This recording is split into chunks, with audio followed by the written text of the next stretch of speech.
O ladrão silencioso da visão. Você sabe como se proteger do glaucoma? No mês dedicado à conscientização, nós vamos mostrar por que o diagnóstico rápido faz toda a diferença para evitar a perda da visão. No programa de hoje você vai saber tudo sobre essa doença e como buscar orientação e se prevenir. Assista agora A Força do Agro com Joyce Maffezoli. Valderson de Souza, chegamos aí, mais uma sexta-feira, encerrando mais uma semana. Ainda bem, né? Porque sexta-feira é um dia especial. Eu encontro você de casa e a gente sempre tem um assunto diferente, um assunto legal, que você pode depois ficar toda semana discutindo. Então, fica com a gente. E o assunto é extremamente importante, como sempre, mas hoje requer aí um olhar diferenciado. Com a gente aqui, Dr. Roberto Murad Vessani, que é presidente da Sociedade Brasileira de Glaucoma. É um prazer recebê-lo, doutor. É um prazer estar aqui com vocês dois e fico muito feliz de ter a oportunidade de poder conversar sobre uma doença tão importante. Cuidar da visão é cuidar da qualidade de vida, mas nem sempre a gente dá aí a devida atenção aos nossos olhos. O glaucoma é conhecido como o ladrão silencioso da visão, evoluindo muitas vezes sem sintomas. Para mudar esse cenário, a campanha 24 horas, que virou 24 dias e assim por diante pelo glaucoma, reforça a importância da informação, diagnóstico precoce e cuidados diários. A campanha mobiliza especialistas e a sociedade ao longo do mês de maio, pois dia 26 de maio é o Dia Nacional do Combate ao Glaucoma. Mas a gente sempre fala que tem um dia especial para lembrar, para prevenir, mas todos os dias são dias para a gente cuidar da nossa saúde. Doutor, o que é exatamente o glaucoma e por que é chamado de ladrão silencioso da visão? O glaucoma é uma doença que afeta uma estrutura no olho chamada nervo óptico. Imagina que o olho é como se fosse uma câmera de vídeo com um cabo que se conecta a uma TV. Esse cabo é o nervo óptico. Então, nessa doença, a gente vai tendo perda de fibras desse cabo e cada parte desse nervo é responsável por um pedaço do nosso campo de visão. Então, à medida que a doença vai avançando, a pessoa vai perdendo pedaços do campo de visão por destruição do nervo óptico, até um momento em que, se ela não diagnostica e não trata, ela perde completamente a visão e fica cega. É a principal causa de cegueira, o glaucoma? O glaucoma é a principal causa de cegueira irreversível no mundo, né? E a forma mais comum de glaucoma é chamada de glaucoma primário de ângulo aberto. Essa é a forma que a gente chama de ladrão silencioso. Por quê? Porque o glaucoma primário de ângulo aberto, ele não costuma dar sintomas no começo da doença. Então, a pessoa só vai perceber que existe algo de errado com a visão dela já numa fase tardia, quando ela já perdeu uma grande parte do campo de visão dela. Então, ela começa a tropeçar, bater em objetos, não vê um buraco no chão, cai na rua, sofre acidentes, né? E essa é uma situação em que a pessoa já, numa fase avançada, o tratamento é um pouco mais complexo. Por isso, a prevenção, a visita ao oftalmologista é fundamental, pelo menos uma vez por ano, né, doutora? Exatamente. Não só ir lá para renovar a receita do óculos, mas também trabalhar a prevenção. Ô, Valderson, o que significa dizer que os olhos são a janela da alma? Eu acho que é uma metáfora muito bonita, Joyce, porque eu acho que é uma das metáforas principais da humanidade, porque toda vez que você quer algo com sinceridade, com verdade, você diz, vamos lá, olho no olho. E quando você faz isso, você está não apenas trabalhando com a verbalização, muito pelo contrário. Você sabe que 80% das impressões que nós seres humanos recebemos vem por intermédio da nossa visão. Então, o olho é mais que uma janela da alma, eu acho que é uma janela do teu caráter, da maneira como você se relaciona com os outros seres humanos, da maneira como você se relaciona com a vida. Então, olha, você pode até mentir com as palavras, mas o seu olhar não mente jamais. É verdade. Doutor, existe uma causa para a doença ou alguém assim que tenha mais predisposição a desenvolver o glaucoma? Essa é uma boa pergunta. A forma mais comum, que é essa do glaucoma primário, ela tem uma característica genética, ou seja, a pessoa tem uma predisposição genética para desenvolver, e isso pode acontecer em qualquer momento da vida, né? Mais jovem, mais a partir dos 40 anos, que é o mais comum de acontecer, mas existem causas secundárias, né, que são nas formas menos comuns. Então, por exemplo, uma pessoa que sofre um trauma no olho, uma pancada, um soco, um acidente, ou uma pessoa que tem uma inflamação dentro do olho por um processo específico, né, uma doença específica, isso afeta a estrutura do olho e aí o olho começa a ter um aumento da pressão e comprometimento pelo glaucoma. Então, quando a gente fala a pressão do olho é fundamental, tem que prestar bem atenção aí, porque pode evoluir para um glaucoma. A pressão intraocular ela é o principal fator de risco para essa doença, né? Na população normal, a gente tem uma pressão no olho que varia entre 10 até 20, 21 milímetros de mercúrio, né? Quando essa pressão começa a ser acima desses valores que são comuns na população normal, o risco de desenvolvimento da doença vai aumentando, né? Então, uma pessoa com uma pressão de 30 milímetros de mercúrio no olho, ela tem um risco bem maior de desenvolver essa doença. Mas existe um grupo de pessoas que tem a pressão teoricamente dentro da faixa normal da população, mas que desenvolvem glaucoma, que é a doença do nervo. Então, a gente chama isso de glaucoma de pressão normal.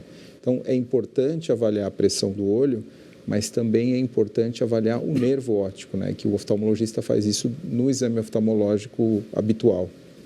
Val, é verdade, então, a gente pode dizer que os olhos eles revelam emoções, né, e até estados de espírito, né, por isso que a gente tem gente que não olha no olho quando fala, né, porque a gente consegue enxergar. Com certeza, Joyce, é por isso que às vezes quando você está num assunto mais sério, que você está tratando com alguém, a pessoa desvia o olhar. Existem até estudos, né, comportamentais da maneira se o indivíduo olha para baixo, se olha para o lado direito, se olha para o lado esquerdo, isso tudo traz o quê? Informação, comunica. Quem conhece um pouquinho, quem vislumbra um pouco desses aspectos mais ocultos do ser humano, presta muita atenção no olhar, porque não é à toa que a gente diz que tem pessoas que têm um bom olhar e tem pessoas que têm um olhar que não é tão bom assim. Da onde vem o célebre olho gordo, né? Ou mal olhado, que fica aí de um jeito extremamente ruim, porque você não sabe até que ponto aquilo é real, é uma criação da sua cabeça, mas de qualquer modo, o olhar é muito perigoso, porque o olhar transmite tudo aquilo e mais um pouquinho. E tem gente que olha e não enxerga.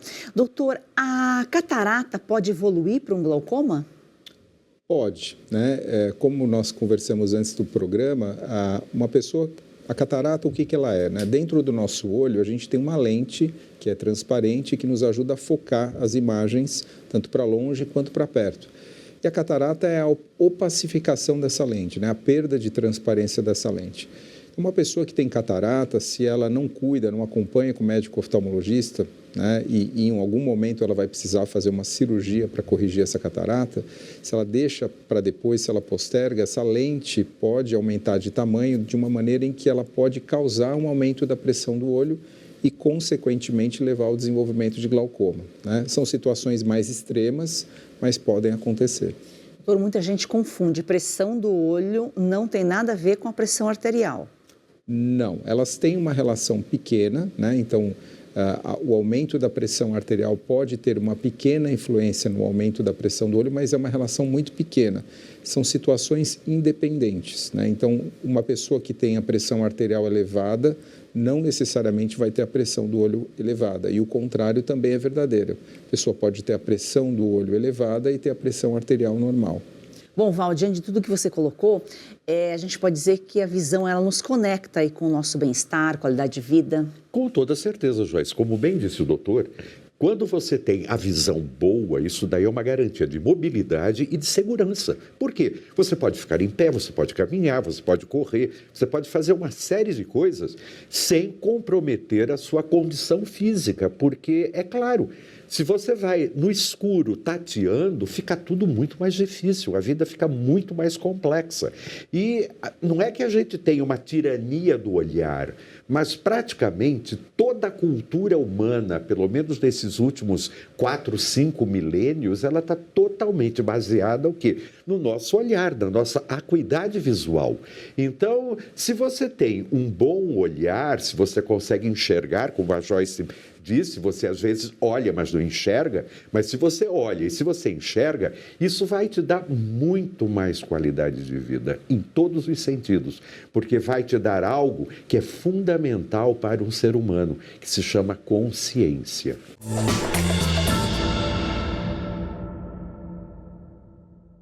Agora nós nós vamos falar de Red Silver, as panelas que não precisam de óleo e trazem a facilidade e saúde para sua casa. Eu não sei se você sabe, mas aquele pouquinho de óleo na comida, a longo prazo, pode provocar, sim, ganho de peso, pressão alta e até doenças do coração. Mas com Red Silver, você cozinha sem óleo e nada gruda. Preste atenção nessas imagens. As panelas Red Silver são a solução para o seu dia a dia, porque fazem todo tipo de comida de uma forma mais saudável e sem usar nenhum tipo de óleo. Revestida com material antiaderente, ultra resistente que não gruda, promove um deslizar dos alimentos e não solta resíduos. São sofisticadas, leves, fortes e possuem um design elegante. A combinação perfeita para a sua cozinha. Gente, não precisa de óleo, não gruda e vai em todos os fogões. E hoje tem promoção. Compre agora pelo QR Code com até 64% de desconto no kit padrão, com 4 panelas mais 4 tampas, igual a esse aqui, ó. Sai por 12 parcelas de R$ 62,25 com frete grátis. E com apenas R$ 10 a mais na parcela, ou seja, 12 de R$ 72,25, você leva o kit família, que conta com assadeira e com panelão de 28 centímetros com tampa. E ganhe de presente este kit com 4 utensílios de silicone para deixar a sua cozinha mais completa. É uma oportunidade única. Ah, e detalhe, usou 30 dias, não gostou? Receba todo o seu dinheiro de volta. É satisfação garantida. Compre agora pelo QR Code ou acesse redsilver.com.br/oeste. Ou, se preferir, mande mensagem no WhatsApp 11 97661 8704. Eu vou repetir, 11 97661 8704. Compre agora e leve saúde, facilidade e praticidade para sua casa.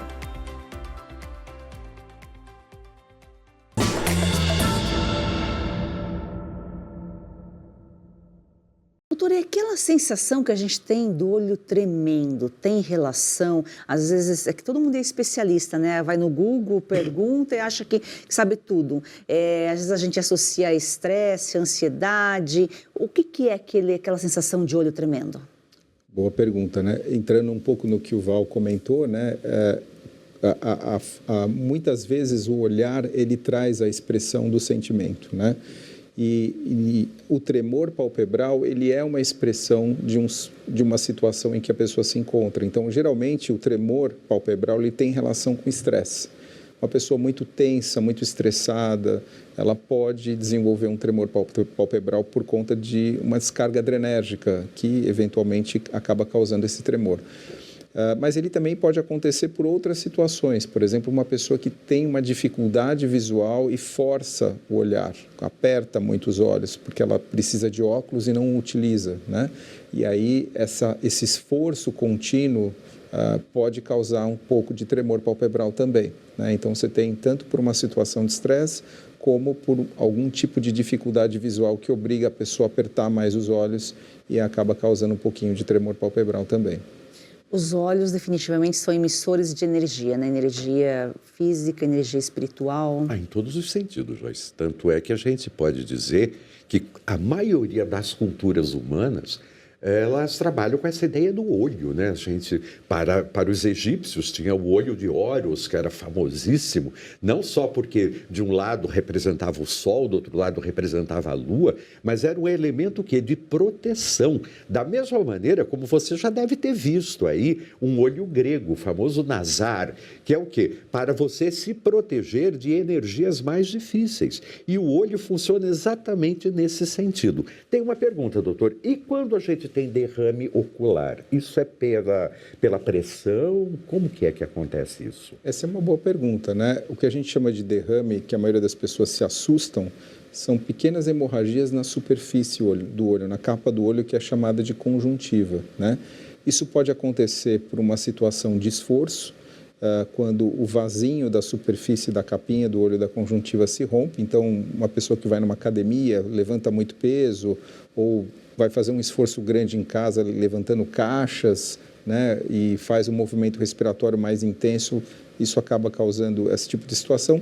E em algumas situações pode ser, por exemplo, por um aumento da pressão arterial também. Então, se a pressão arterial estiver descontrolada, pode levar a uma pequena hemorragia da conjuntiva, né? Em outras situações mais incomuns, quando a pessoa tem algum distúrbio sanguíneo, né, que começa a promover hematomas pelo corpo e, eventualmente, hemorragias na capinha do olho, na conjuntiva. Agora, doutor, a gente costuma, ir ao médico, fazer check-up, geralmente vai no clínico, a mulher vai no ginecologista, o homem com muito custo vai no urologista, só que a gente negligencia a saúde dos olhos, que é fundamental, que é importante, né? Essa negligência, ela tem uma relação, assim, muitas vezes pelo fato de que uma pessoa saudável, né, que tem os olhos saudáveis, ela, até os 40 anos, ela dificilmente tem muitas queixas, né, em relação à visão, né? Ou as poucas queixas que ela tem, ela não valoriza a importância, né? Então, por exemplo, não é só a visão, né? Porque quando a pessoa tem uma deficiência visual já na juventude, ela vai acabar procurando um oftalmologista pela necessidade de enxergar melhor e eventualmente pode ser só óculos. Mas existem situações em que ela tem o olho um pouco irritado, um pouco avermelhado, vontade de coçar, coça os olhos e acha que não está tendo nenhum problema específico e segue a vida, né? E, na verdade, uma coisa importante de se dizer sobre essa questão de coçar os olhos é que coçar os olhos é um ato muito perigoso, né? É um trauma significativo para o olho. Então, eu sempre recomendo os pacientes terem muito cuidado se eles têm essa tendência a coçar os olhos, procurar o médico oftalmologista, tentar entender por que está acontecendo isso, se o olho está ressecado, se está tendo algum quadro alérgico, se precisa fazer algum tratamento, porque coçar faz mal aos olhos, pode machucar, pode aumentar o risco de desenvolver doenças, por exemplo, como o descolamento de retina, que é uma situação grave. Pegando o gancho nesse coçar os olhos, o uso de colírio, até que ponto que ele é recomendado? Porque tem gente que está com o olho ressecado, já vai lá e passa. Acho que tudo que é em excesso prejudica também, né? Essa é uma boa pergunta, né? Hoje, muitas pessoas acabam comprando e se automedicando com colírios quaisquer, né? Muitas vezes, a causa da irritação ocular é realmente um problema de lubrificação, né? Então, quer seja porque está em ambiente muito seco ou porque a pessoa tem uma tendência a ter o olho mais seco e acaba usando lubrificante e resolve. Mas em algumas outras situações, o olho fica mais vermelho por outros motivos e ela precisa saber quais são esses motivos para tratar de forma correta e só o exame oftalmológico é que vai determinar se é, por exemplo, um problema de lubrificação ou não. E o pior nessa história é que tem colírios que não são tão bons, né? Tem colírios que, eu não vou citar nome nem marca aqui, mas que eles têm uma substância adstringente que faz o vasinho da superfície diminuir de tamanho e o olho fica mais branquinho. E a pessoa tem a sensação de que o olho melhorou, porque o olho está mais clarinho, está mais agradável, então está tudo bem. Especialmente porque ela se incomoda diante do trabalho ou dos amigos de ficar com aquele olho vermelho. Na verdade, esses colírios, eles só maquiam uma situação que não está boa e que precisa ser diagnosticada e tratada. Se é um problema de lubrificação ou se é uma outra coisa, se é uma inflamação importante do olho, né?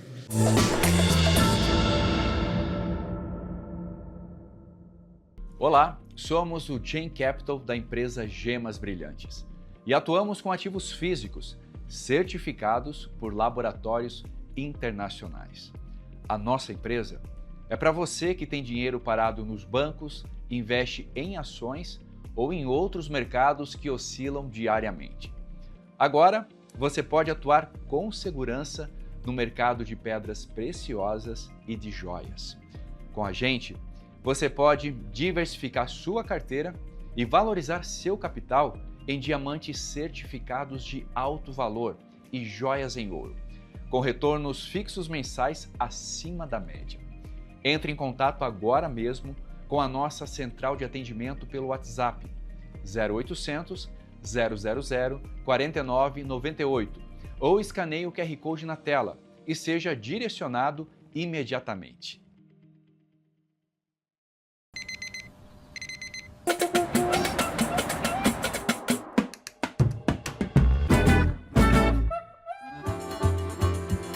Que Brasil é esse que está surgindo diante dos nossos olhos? O país vai para frente quando quem trabalha tem a liberdade de produzir e investir no seu próprio futuro. Sem a ajuda do governo e sem atalhos. É assim que o Brasil avança. Com o agronegócio forte. A indústria vigorosa. comércio de porta aberta. E o setor de serviços em constante expansão. Com liberdade de empreender. E não tem medo de falar e ser ouvido. É por isso que esse é um movimento real e visível a olho nu. Esse é o país que a Oeste está ajudando a construir. Esse é o meu Brasil. Esse é o meu Brasil. Se você acredita nesse Brasil, assine a Oeste. Faça parte desse Brasil. Faça parte da Oeste.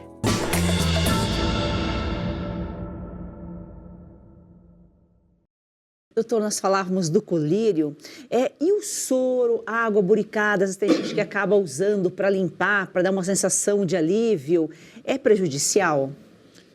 O soro e a água boricada, eles não são, no passado se usava muito isso, até hoje muitas pessoas usam, mas não são abordagens ideais, né? Hoje a gente tem colírios lubrificantes que mimetizam melhor a lágrima e que são mais seguros para a pessoa utilizar quando ela precisa ou lubrificar o olho ou tratar alguma situação de irritação junto com outros tratamentos, né? Então, não é algo que a gente recomenda que se faça numa situação, por exemplo, de conjuntivite ou algum outro tipo de problema na superfície do olho. A gente tem outras opções melhores, né, do que o soro ou a água boricada. Doutor, o glaucoma é a principal causa de cegueira. Então, vamos reforçar aqui a importância do diagnóstico precoce, como que é feito esse diagnóstico. É possível evitar um glaucoma?